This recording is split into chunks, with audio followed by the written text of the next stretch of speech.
Introduce now Ruth Potts. Ruth has just finished a new master's degree on economics and transition at the wonderful Schumacher College at Dartington down in Devon. So she now has a master's, or I guess you'll see ish. Before that, Ruth worked for many years with the great New Economics Foundation, or NEF. And she was on a whole bunch of projects there. One in particular that she co-authored was Clone Town Britain, which was quite an influential report. And she was involved in lots of the communications aspects of NEF. But now that she's back from her break taking an MA, she started an intriguing organization that it's called Bread, Print and Roses. She started it with Molly Conisbee, who will be talking later. And it's a new collective engaged in anarchist baking, seditious pamphleteering, and radical walking. I mean, there's quite a few organizations like that, but, you know, good to have another one. I'm sure she'll tell us more about it, so let me introduce Ruth Potts.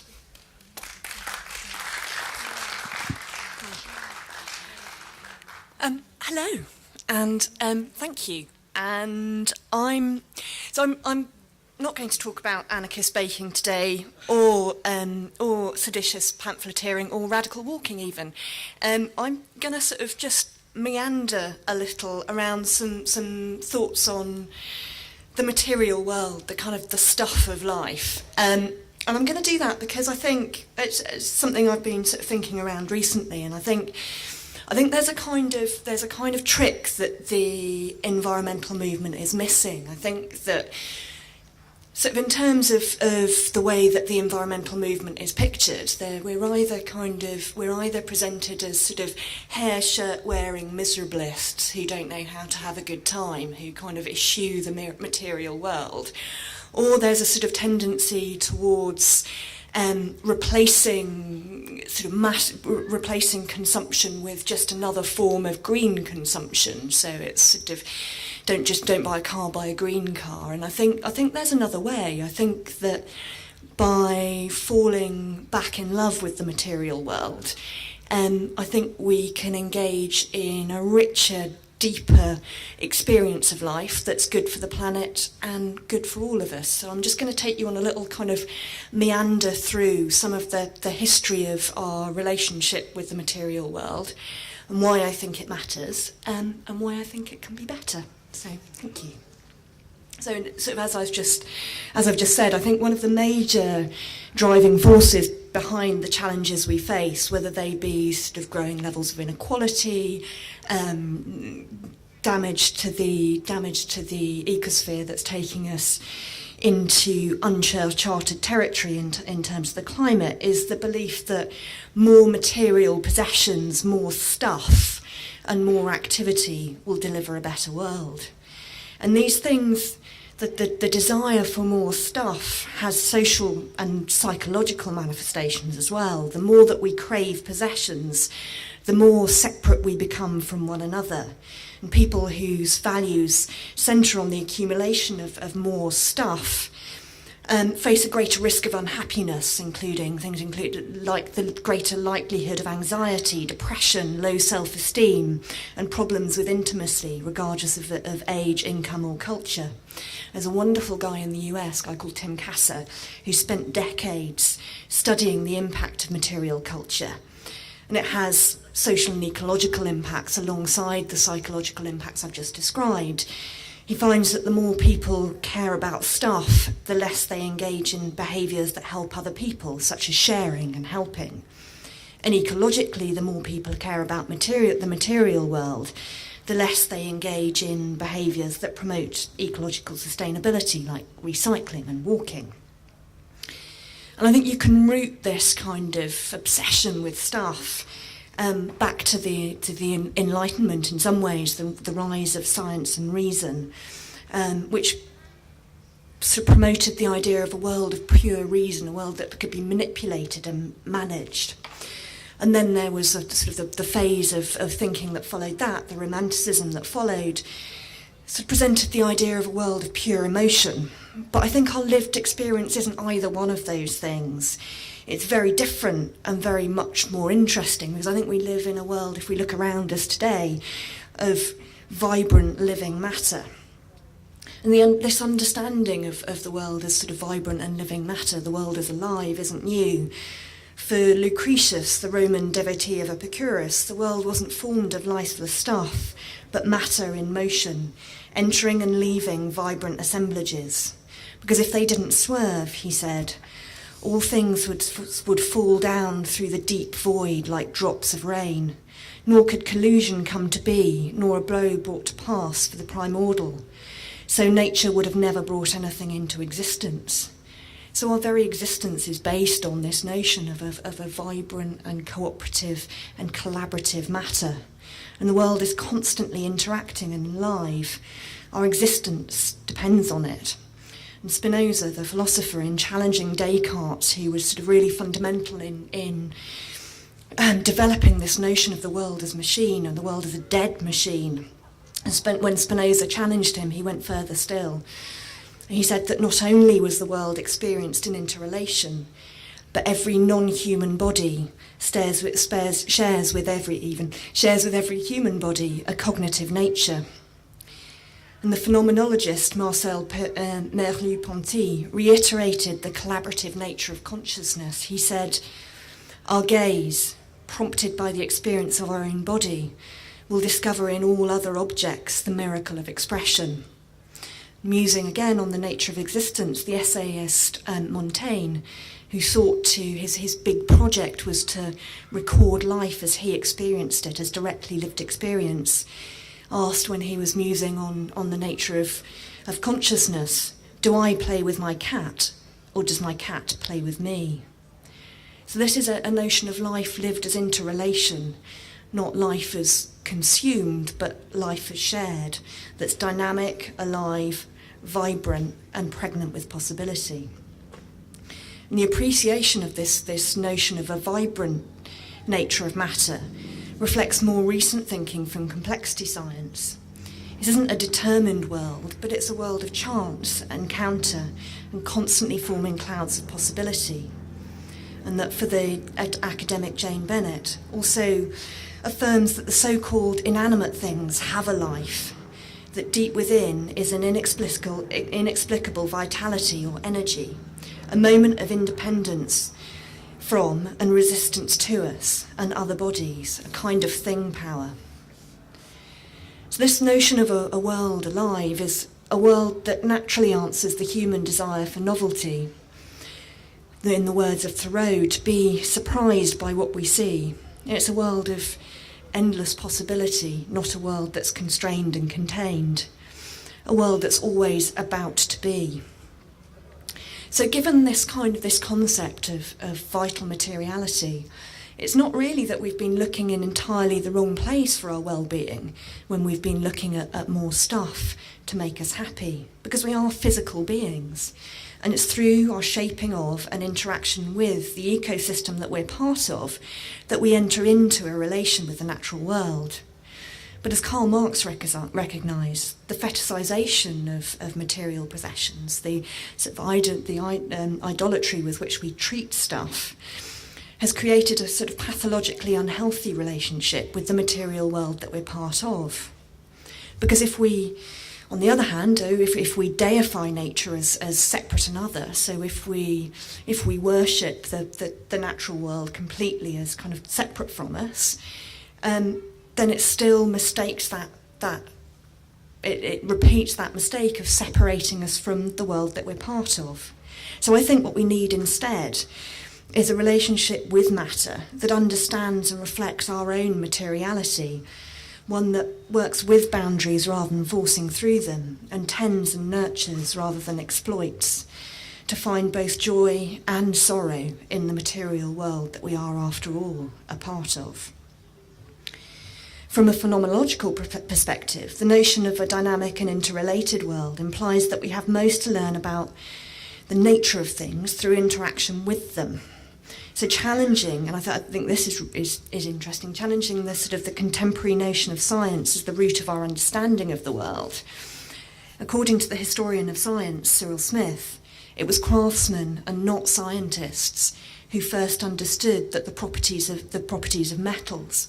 It was the people who actually engaged the stuff, the human metalworkers, whose intense intimacy with their material enabled them, rather than the hands-off scientists, to be the first ones to discover the polycrystalline structures of non-organic matter.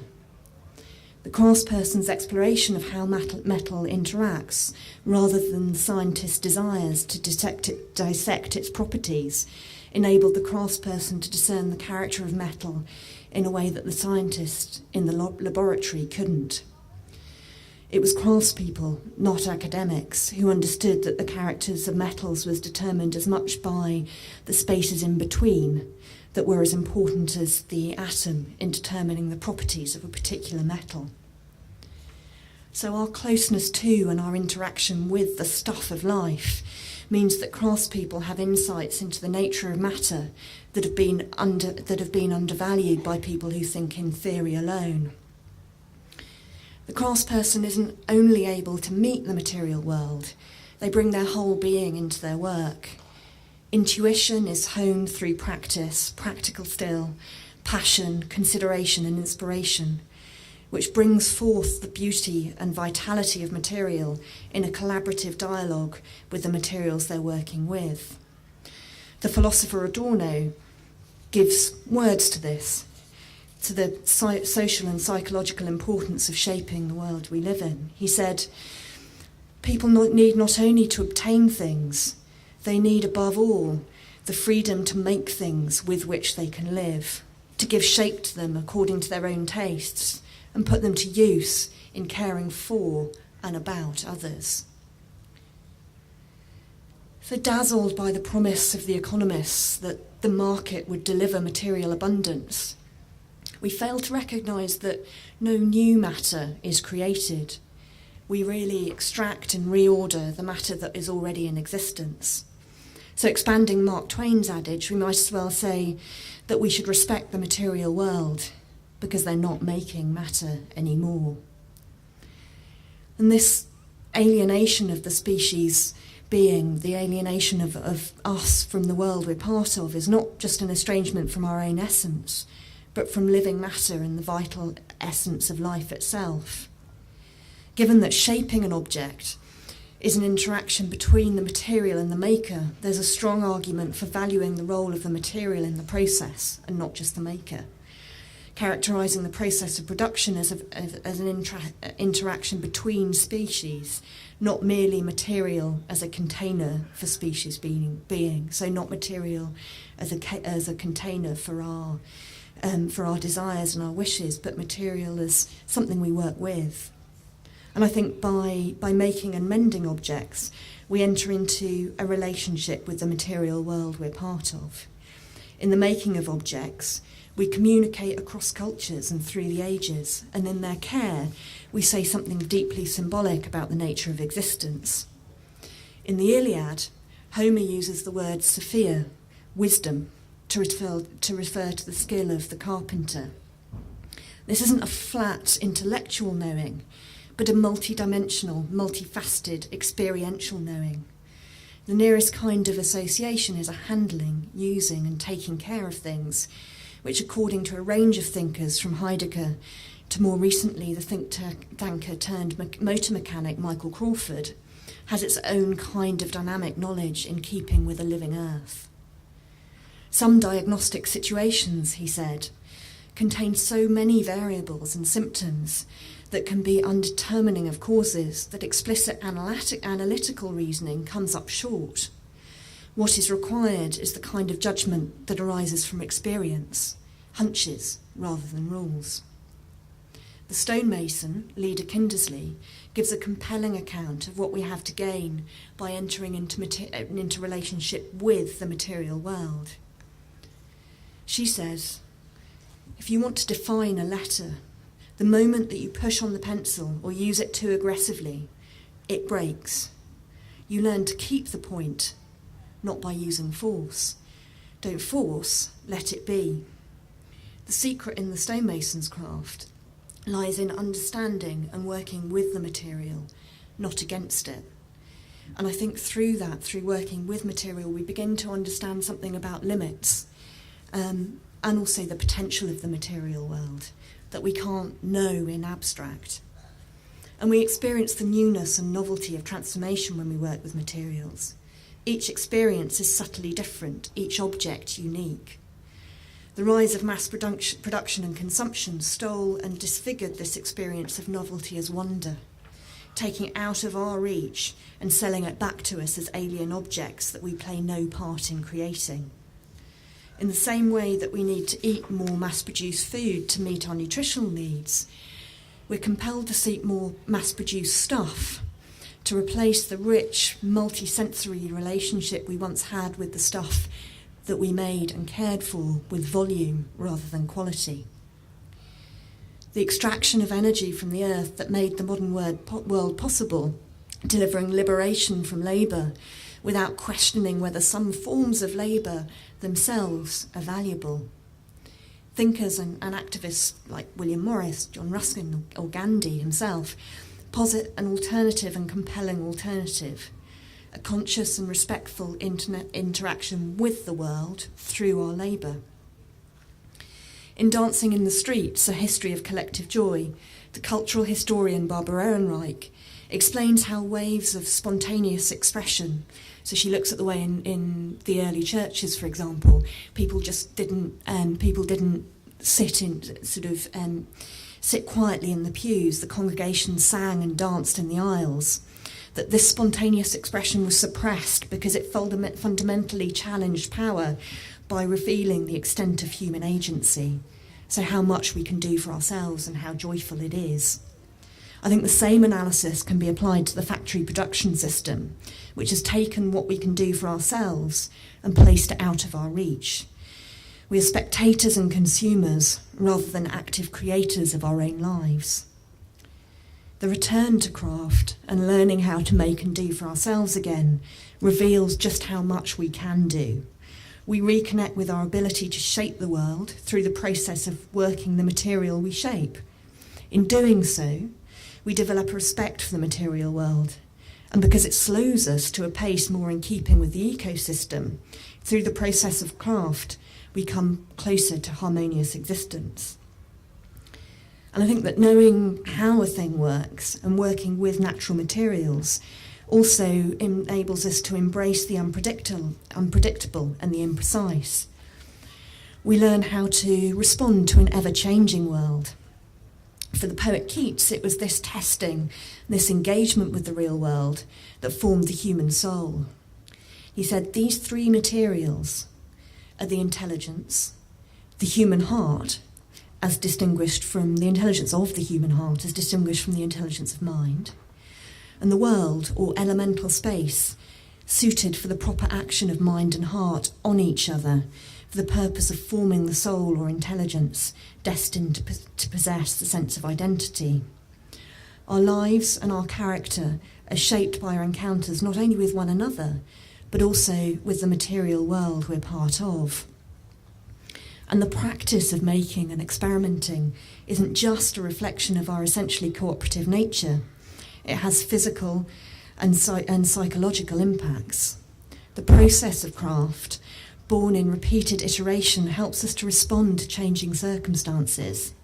The development of craft skills is based on the reiteration of practice, doing over and over again, but in constantly subtly changing circumstance. And building a range of skills creates a range of neural pathways that make us more able to respond to changing circumstances and makes our brains more resilient to aging. Erich Fromm wrote in To Have or to Be, "Everything once owned was once cherished, taken care of, and used to the very limits of its utility. Buying was once keeping it buying. To ensure the life of an object, the owner would know how to polish, adjust, oil, and repair it. But with the advent of disposability and built-in obsolescence, the introduction of constant upgrades and mass advertising, the market learned to earn more by persuading that things should be thrown away, And this throwaway ethic came between the individual and the household, and the human bonding and satisfaction that comes from being able to make, gift and share and repair everyday items. Because I think when we think back through our lives and when we cast back to our earliest memories, they're often rooted in the physicality of our setting. For me, the memory of childhood comes through visits to my grandparents' house in Wolverhampton, in a musty mock Tudor house where the yellow wavy ridged bedspread and the tire ashtray, an incongruous intruder into a house of a family of non-smokers, all carry meaning that can't be explained by facts alone. We experience and remember a physical world precisely because our thoughts, opinions and experiences are formed in a material world. And I think that caring for the stuff of life, caring for our possessions, is a practice that doesn't stay just with the material. It spills over into our human interactions. We can't compartmentalise the way we act. We treat matter with contempt, and it becomes likely that we treat people with contempt too, and vice versa. Again, Tim Casser, who's looked for a number of years about the impact of a material culture on us, cites evidence that shows that people who've been thinking positively about recycling are more likely to volunteer their time. So there's spillover between what we do in the material world and the way we react to one another. And I think that falling in love with the material world isn't a luxury, it's not just an esoteric thing. It's intrinsically socially just. Because if caring for the material world implies a radical reduction in consumption, by slowing down and consuming less, we can ensure that there's enough for all. It's a shift from having to being, from seeing to shaping, from thinking to touching, from destination to journey, and from the life of the expert to the life of the journeyman. The new material world is a world where all of our senses are brought to bear. Through making and mending, we know what it is to shape the world, equipping us to respond to changing circumstance and to act in harmony with the world rather than forcing ourselves on it. Because we've become obsessed with thought, with the ideas of the world, we're caught by reflection rather than active engagement with the world, which makes us powerless and unable to respond to challenge. Engaging with the material world could provide us with the confidence and I think the momentum that we need to reshape the world while there's still time. More than anything, falling in love with the material world simply requires us to fall in love with the material world where we are, through making and doing, but also through reflection, and perhaps even through celebrating the poetry of objects as new hymns to matter.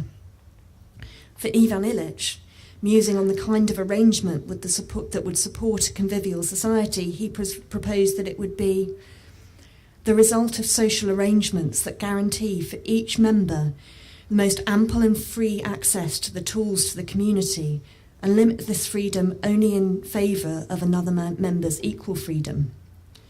So then a new materialism proposes that the same sentiment should be extended beyond the human species and to all matter.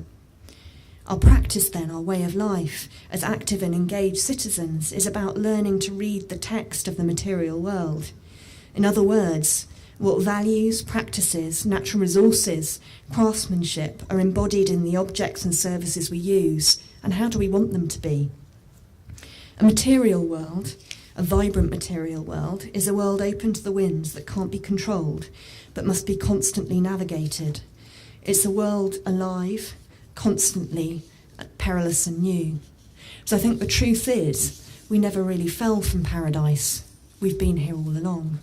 I'm just going to finish with one final quote, which is from a woman who's based on the edge of the Dartington estate where I've been studying, and she's a ceramicist, a fantastic, now 98-year-old woman called Marianne Trey, who now no longer can throw pots because her thumbs have been destroyed through the process of potting. But she speaks, I think, really powerfully to the joy of the practice of craft. And she says this: the satisfaction comes through the use of every one part of oneself, hand and eye, brain and intuition, and through being always in contact with natural materials and the power of earth, air, fire and water.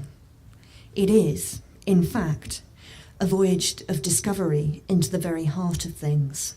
How lucky we are. Thank you.